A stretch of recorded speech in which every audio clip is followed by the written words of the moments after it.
بسم اللہ الرحمن الرحیم نحمده ونصلی ونسلم علی رسول الکریم اما بعد فاعوذ باللہ من الشیطان الرجیم بسم اللہ الرحمن الرحیم ان یکونوا فقراء یغنیہم اللہ من فضلہ آمنت باللہ صدق اللہ مولانا العظیم۔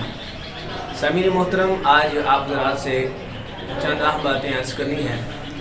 سب سے پہلی بات تو یہ ہے کہ شادی جو ہے وہ اپنے بچیوں کی کس عمر میں کرنی چاہیے، اور حق مہر کے حوالے سے بہت زیادہ ایشو نظر آتا ہے۔ ہمیں نکاح پڑھانے کی اتفاق ہوتا ہے تو اس میں بڑی ہر بندہ اپنی طرف سے جو ہے وہ رائے دے رہا ہوتا ہے کہ حق مہر اتنا ہونا چاہیے۔ تو شریعت مصطفیٰ صلی اللہ علیہ وسلم ہماری کیا رہنمائی کرتی ہے، حق مہر کتنا ہونا چاہیے، آج آپ حضرات کو یہ دو باتیں جو ہے وہ عرض کریں گے۔ شریعت مصطفیٰ صلی اللہ علیہ وسلم مکمل ضابط حیات ہے۔ قیامت تک آنے والے معاملات جتنے بھی آنے تھے، پیارے محبوب علیہ السلام کی شریعت نے ہر ایک سوال کا جواب دے دیا ہے۔ کوئی چیز ایسی نہیں ہے کہ جس کا جواب ہمیں شریعت مصطفیٰ صلی اللہ علیہ وسلم سے نہ ملتا ہو۔ وہ ایک الگ بات ہے کہ شریعت مصطفیٰ سیکھنے کے لیے ہمارے پاس وقت نہیں ہے، مگر شریعت مصطفیٰ میں ہر چیز کا حل موجود ہے۔ اب یہ سوال یہ ہوتا ہے کہ ہمارے بچوں کی وہ کون سی مناسب عمر ہے کہ جس میں شادی کی جائے۔ یہ یاد رکھیے کہ جب بیٹا یا بیٹی جوان ہو جاتے ہیں، بالغ ہو جاتے ہیں، تو ماں باپ پر لازم ہے کہ ان کا مناسب رشتہ جو ہے وہ تلاش کرنا شروع کر دیں۔ اور یاد رکھیں، شریعت مصطفیٰ صلی اللہ علیہ وسلم میں جو نکاح کے حوالے سے احکامات موجود ہیں، اس میں یہ ہے کہ اگر کسی صاحب کو زنا میں مبتلا ہونے کا اندیشہ ہو تو ایسے شخص پر نکاح کرنا واجب ہوتا ہے۔ اندیشہ نہ ہو بلکہ یقین ہو کہ اگر میں شادی نہیں کروں گا، اللہ نے مجھے وسائل بھی دیے ہیں، میں شادی کر بھی سکتا ہوں، مجھے مالی لحاظ سے اتنا پرابلم نہیں ہے، میں چاہوں تو شادی کر سکتا ہوں، پھر بھی وہ نکاح نہیں کرتا، شادی نہیں کرتا، اور حالت یہ ہے اس کی کہ اگر نکاح نہیں کرے گا، شادی نہیں کرے گا، اس کو یقین ہے کہ میں زنا میں مبتلا ہو جاؤں گا، تو پیارے محبوب اسلام کی شریعت کا حکم یہ ہے کہ ایسے شخص پر نکاح کرنا فرض ہے، شادی کرنا فرض ہے۔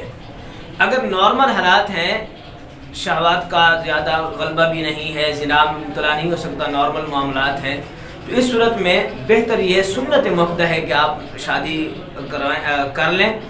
اور اگر مالی لحاظ سے بالکل تنگ دست ہیں اور آپ کو معلوم ہے کہ اگر میں شادی کروں گا تو پھر ہمارے معاملات نہیں چل پائیں گے، گھر میں جھگڑا فساد ہوگا، گھر میں ٹینشن ہوگی، تو پھر شریعت مصطفیٰ اجازت دیتی ہے کہ آپ جو ہے وہ مالی لحاظ سے تھوڑا مضبوط ہوں اور پھر اس کے بعد شادی کر لیں۔ اب یہ جو ہمارے ہاں یہ ایک جملہ چلتا ہے، جملہ استعمال ہوتا ہے، جی اجے منڈا پیرا تے کھلوئے گا تے پھر شادی کریں گے، یہ مناسب نہیں ہے۔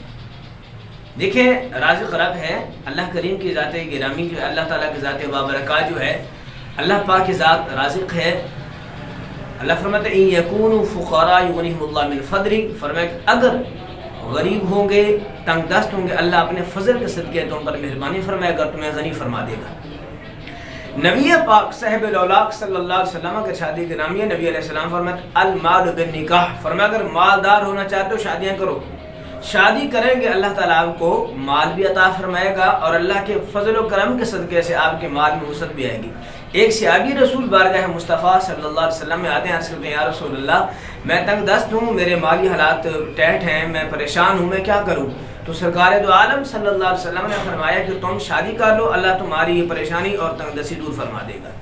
تو میرے بھائی میری بات یاد رکھنا، اگر ماں باپ شادی کر سکتے ہیں، مالی لحاظ سے کوئی پریشانی نہیں ہے، اولاد نوجوان ہے، بالغ ہے، اس صورت میں اگر بیٹی یا بیٹے اللہ نہ کرے زنا میں مبتلا ہو گئے، تو اس صورت میں نبی پاک صلی اللہ علیہ وسلم کا فرمان ہے اس اولاد کا جو گناہ ہے وہ ماں باپ کے سر پہ ہوگا۔ اس کی وجہ یہ ہے اگر وقت پر وہ بیٹے بیٹی کا رشتہ کر دیتے تو پھر ان کو یہ زنا والے معاملہ نہ دیکھنا پڑتا۔ لہٰذا آپ ذرا سے گزارش ہے माली लिहाज अब ये ज़रूरी नहीं है कि आप करोड़ रुपए के मालिक बनेंगे तभी शादी करवाएं। अगर देखें मुनासिब हालात हैं आप शादी कर दीजिए। बाकी मेरा रब जो है वो राज़िक है, वो कभी भी इंशाल्लाह भूखा नहीं मारेगा। बल्कि देखें अक्सर हमारे अहबाब जब शादीशुदा हो जाते हैं तो अल्लाह उनके रिस्क में इतनी बरकतें अता फरमा दी, इतना वसअतें आ जाती हैं, देखने वाले हैरान होते हैं भी ये कुंवारा था, इसके माली लिहाज बड़े कमज़ोर थे, मगर अब माशाअल्लाह अल्लाह ने बड़ी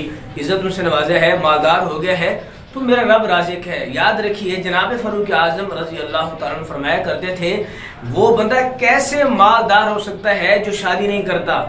यानी फरमाया कि लोग गिना को, गनी होने को ये कैसे बगैर शादी के बगैर निकाह की तलाश कर लेते हैं, जबकि अल्लाह फरमाते हैं अगर गनी होना चाहते हो, अमीर होना चाहते हो तो फिर शादी करो। तो इस हवाले से मेरे भाइयों आज अलमिया ये है, ज़िना तो आम हो चुका है, ज़िना बड़ा सस्ता है और निकाह को हमने इतना महंगा कर दिया है। जो शरीयत मुस्तफ़ा सल्लल्लाहु अलैहि वसल्लम में जिस चीज़ को लाजिम नहीं किया था आज हमने उन चीज़ों को लाजिम कर दिया है। जब एक गरीब बाप पर इतना बोझ डाल दिया जाता है जहेज़ का, याद रखिए शरीयत मुस्तफ़ा सल्लल्लाहु अलैहि वसल्लम जहेज़ की डिमांड नहीं करती, आप सादगी से शादी करें। बल्कि नबी अलैहिस्सलाम फरमाते हैं सबसे बेहतरीन शादी वो है जिसमें पैसा कम लगा हो, जिसमें कम डिशेस बने। और अगर कोशिश करें कि जो ज़्यादा एहतमाम बजाय आप 500-1000 बंदे को बुलाने के आप 20-30 बंदों को बुला लें। शरीयत आप पर बोझ ही नहीं डालती, ये नहीं कहती कि जनाब 2000 बंदा बुलाओ फिर बाद में ज़िंदगी भर मांगते रहो।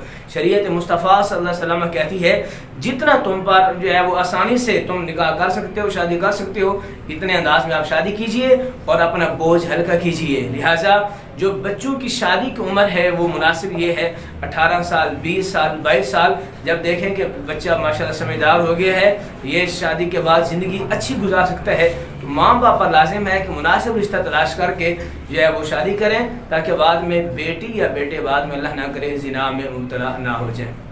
इसमें काफ़ी और बातें की जा सकती हैं, मगर जो है वो ज़्यादा लंबा पैगाम ना हो, फिर बाद में आप हज़रात चूँकि टाइम नहीं होता आपके पास कि आप दीनी मालूमात सुनें, मगर अगर जो है वो किसी सियासी बात पर अगर हम शुरू करें तो फिर 2-2 घंटे भी हमारे पास टाइम होता है।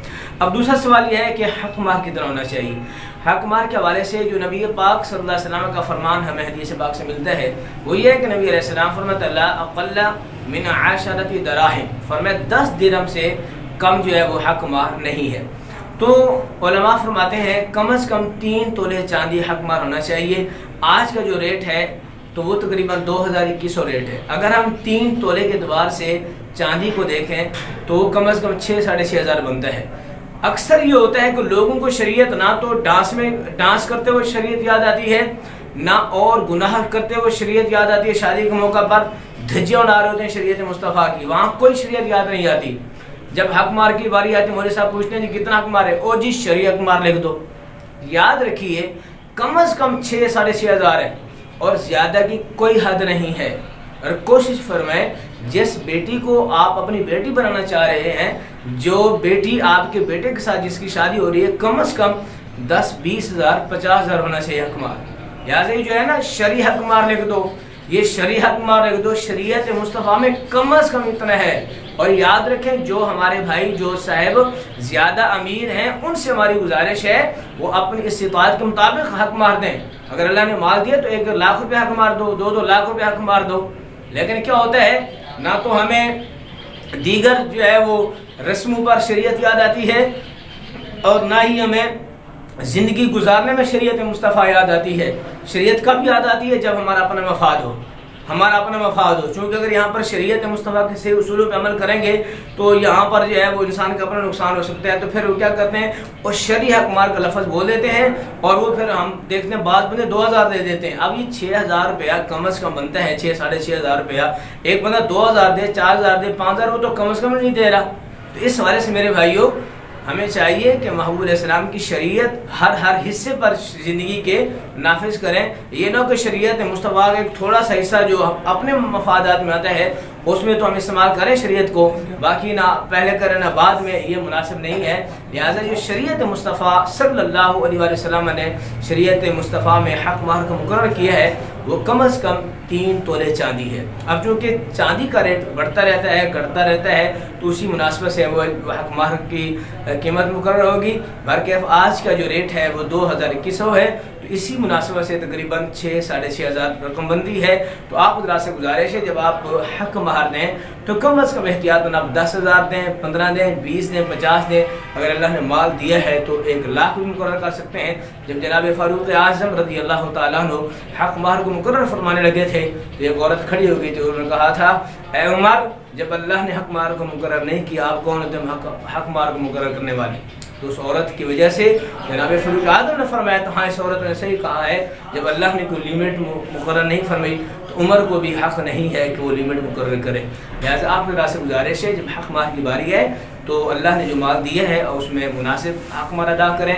अल्लाह तबारक व तआला की बारगाह में दुआ है अल्लाह ताला तमाम मुसलमानों को खुशी वाली ज़िंदगी नसीब फरमाए और हर किस्म की परेशानियों से हमें और पूरी उम्मत मुसलिमा को महफूज फरमाए। वमा अलैया इल्लल बलाग।